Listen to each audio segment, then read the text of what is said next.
Straight ahead on 6 News, after a winter thaw, Chief Meteorologist Tony Martin tracking more winter weather. Plus, a murder case being appealed after the defendant claims he was wrongfully convicted. And select community residents say they finally have something to look forward to after being forced out of their homes. 6 News. Coverage you can count on starts with Severe Weather Team 6 coverage. Good evening. Sean has the night off. I'm Stoker Wyzorek. It will be the last of warm weather for now. This according to what 6 News Chief Meteorologist Tony Martin is tracking. Tony, what are you seeing? Stoker, wintertime, we knew it was inevitable. It had to come back at some point. Thank you, Tony. State traffic officials say they're planning to implement vehicle restrictions during the storm. PennDOT and the Turnpike Commission urging drivers to avoid unnecessary travel. They say those who must go out should use caution. They say crews are actively pre-treating roadways to help prevent ice on the roads. Starting at 3 a.m., some vehicle restrictions will go into effect on parts of the Turnpike Interstates 80 and 99, along with Route 22 and other roadways. For a full list of vehicle restrictions, head to our website, WJACTV.com. Last week, the Du Bois Volunteer Fire Department announced on social media that the annual Community Days and Firemen's Parade have been canceled this year. Tonight, Du Bois City Council will speak about the cancellation, and our Zach K is live in front of City Hall with more. Zach? Stoker, the president of the Du Bois Volunteer Fire Company. Thank you, Zach. A Center County murder case more than 40 years old, still under appeal in federal court. The defendant claiming he was wrongfully convicted, partially due to the role of the FBI reviewing the evidence. More now from Gary Sinderson.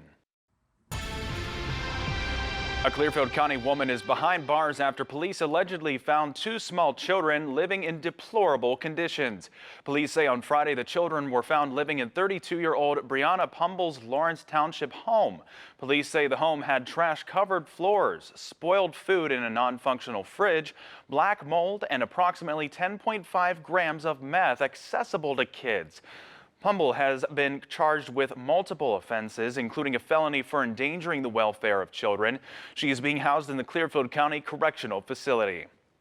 New charges have been filed against a Penn State professor who was accused of sexually abusing an animal last year.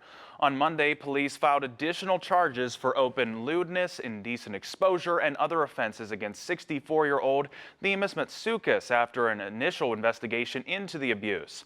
Police say a search of Matsoukas' devices found more than 50 videos of himself committing sex acts in and around Rothrock State Forest in Huntington County. Matsoukas was initially charged in June after he was allegedly caught on a trail camera sexually abusing his dog at the state forest. In a statement to 6 News, Penn State officials say that Matsoukas has been relieved of his responsibilities and is placed on leave. He was arraigned earlier today and is free on unsecured bail. Heartache, pain, and misery.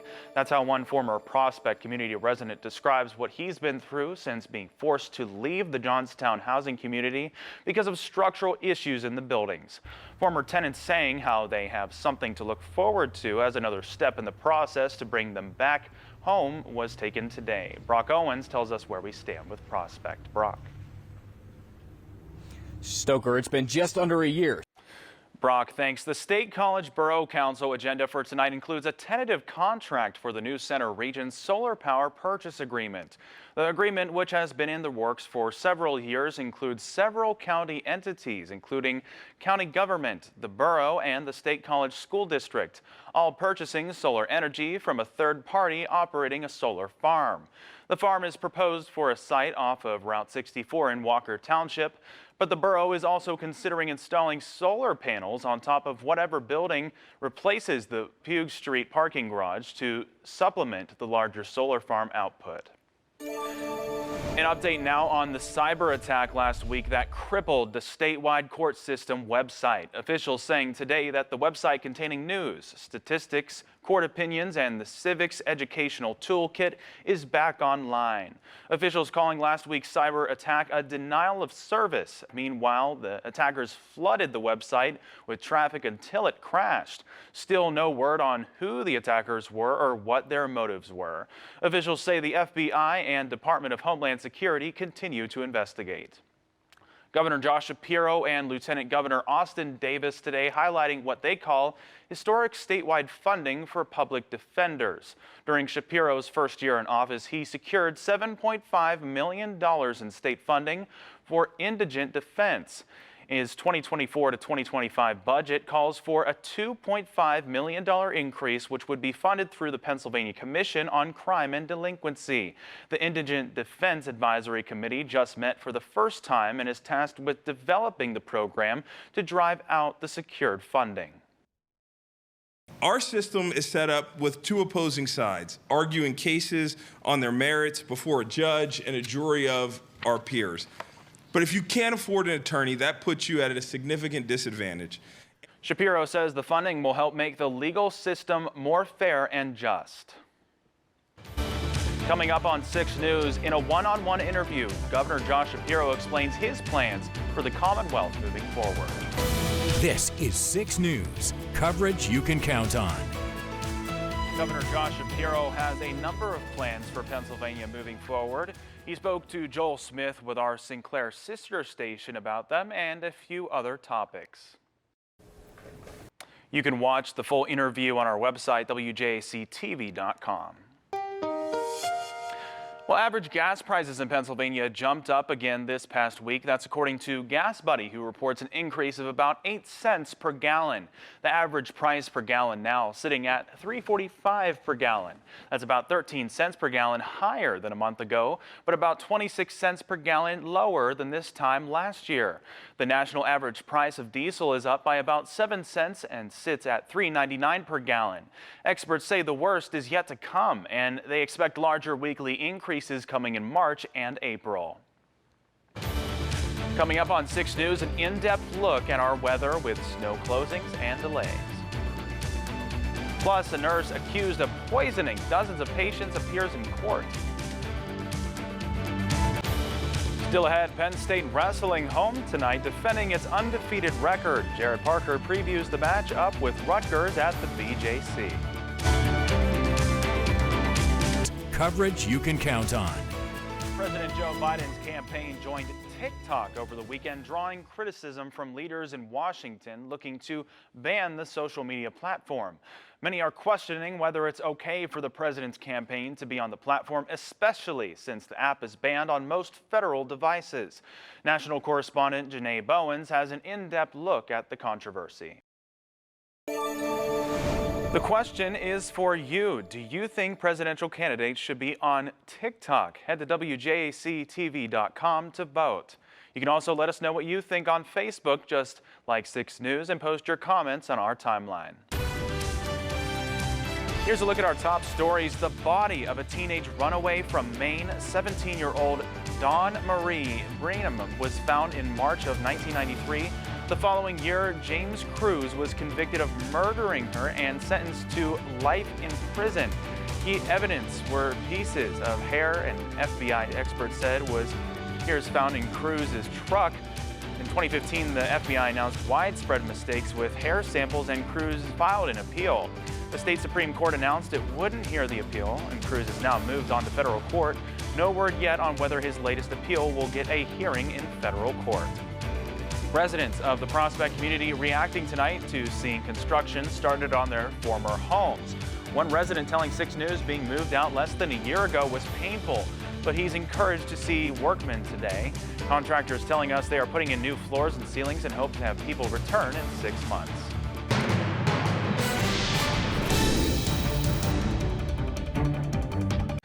And it's been warm lately, Tony, but it sounds like temperatures are on the downhill. Yeah, Stoker, we're not done with winter just yet. Tony, thanks. Ahead of tonight's winter storm, several municipalities taking proactive steps. Patton Township Police in Center County declaring a snow emergency starting at 11 p.m. They say all vehicles must be removed from township streets until the emergency has ended.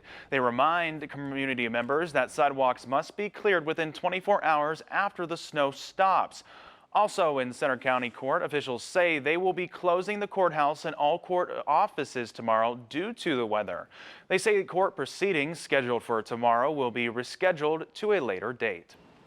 Officials in Clearfield County opting for a delay due to the weather. They say all county offices will be opening at 10 a.m. A Pennsylvania nurse accused of poisoning dozens of patients with deadly doses of insulin appeared in court last week. WPXI's Talia Kirkland reports. I think there's a sense of frustration. Tonight, Penn State Wrestling has a big duel ahead of them on a big stage. Jared Parker is in University Park before the match. Hi, Jared. Stoker, the Nittany Lions usually wrestle in Rec Hall. That's how senior Biden administration officials describe a plan to release hostages held by Hamas and get more aid into Gaza. That comes as Israeli forces rescued 2 hostages in a raid on a border city. President Biden is hosting Jordan's King Abdullah as he works to get Israeli Prime Minister Benjamin Netanyahu to change his military tactics in Gaza. NBC's Drew Petromix has the latest from Washington.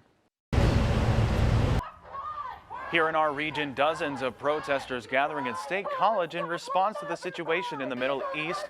The organization Justice for Palestine gathering this afternoon at the Allen Street gates. The protesters criticizing President Joe Biden's handling of the situation. They call for Israel to end the attacks on Gaza. Former President Trump facing dozens of felony counts. An update to his documents hearing after the break. This is 6 News, coverage you can count on. Donald Trump in federal court in Florida today for a closed hearing in his classified documents case. The former president faces dozens of felony counts in the case. He's accused of hoarding highly classified documents at his Mar-a-Lago estate and obstructing the FBI when the government tried to get them back. Today's hearing is to discuss how to handle evidence in the case. The trial is set for May 20th, and Trump denies any wrongdoing. And Trump has quite the week of legal battles. As I just mentioned, he's in Florida court today for his classified documents case. But today is also the deadline for him to ask the Supreme Court for a delay in his election interference trial. On Thursday, a New York judge will confirm the date for Trump's hush money trial, and an Atlanta judge will grapple with District Attorney Fani Willis' alleged improper relationship, while also on watch for whether the Supreme Court will let Trump be banned from state presidential ballots, and how much a New York judge decides he has to pay for misstating the value of properties in his business empire. This Friday, President Biden will travel to East Palestine, Ohio, 1 year after a Norfolk Southern train derailment caused an environmental disaster. According to the White House, the president is making the visit to hold Norfolk Southern accountable. The 2023 derailment spilled toxic chemicals that ignited. Thousands of families in the area had to flee their homes, and residents are still worried about possible long-term health effects. The president has repeatedly asked about plans to visit the community in the wake of the disaster, and many residents have said they feel forgotten by the president. East Palestine's mayor extended the invitation to the White House, saying the visit will be good for East Palestine. Tonight, new fallout report from special counsel Robert Hur that detailed multiple examples of President Biden's memory loss. Christine Frizzell brings us a look at the response from critics and supporters and the president himself. Hello, hello, hello. A Kansas City mother has been arrested and charged in the death of her 1-month-old infant. Missouri authorities say Mariah Thomas is charged with first-degree endangering the welfare of a child. And according to court documents, Thomas allegedly accidentally placed her baby in the oven instead of the crib when putting the child down for a nap. Thomas faces up to 10 years to life in prison if convicted. Fewer and fewer birds are flying south for the winter, according to a United Nations report. That's because nearly half of the world's migratory species are declining in population. Birds, sea turtles, whales, sharks, and other animals on the move face habitat loss, illegal hunting, fishing, pollution, and climate change. UN officials plan to weigh conservation measures. Another study says you might want to consider eating chocolate for the health of it, but medical reporter Liz Bonus shares some sweet news. Just in time for Valentine's Day. A popular erectile dysfunction drug may also reduce the risk of Alzheimer's. A study in the journal Neurology looked at the medical records of nearly 270,000 men. They found those taking Viagra were 18% less likely to develop Alzheimer's disease. The research did not uncover possible reasons and recommended additional research using both men and women. Alzheimer's is the most common form of dementia, affecting more than 6 million people in the U.S. aged 65 or older.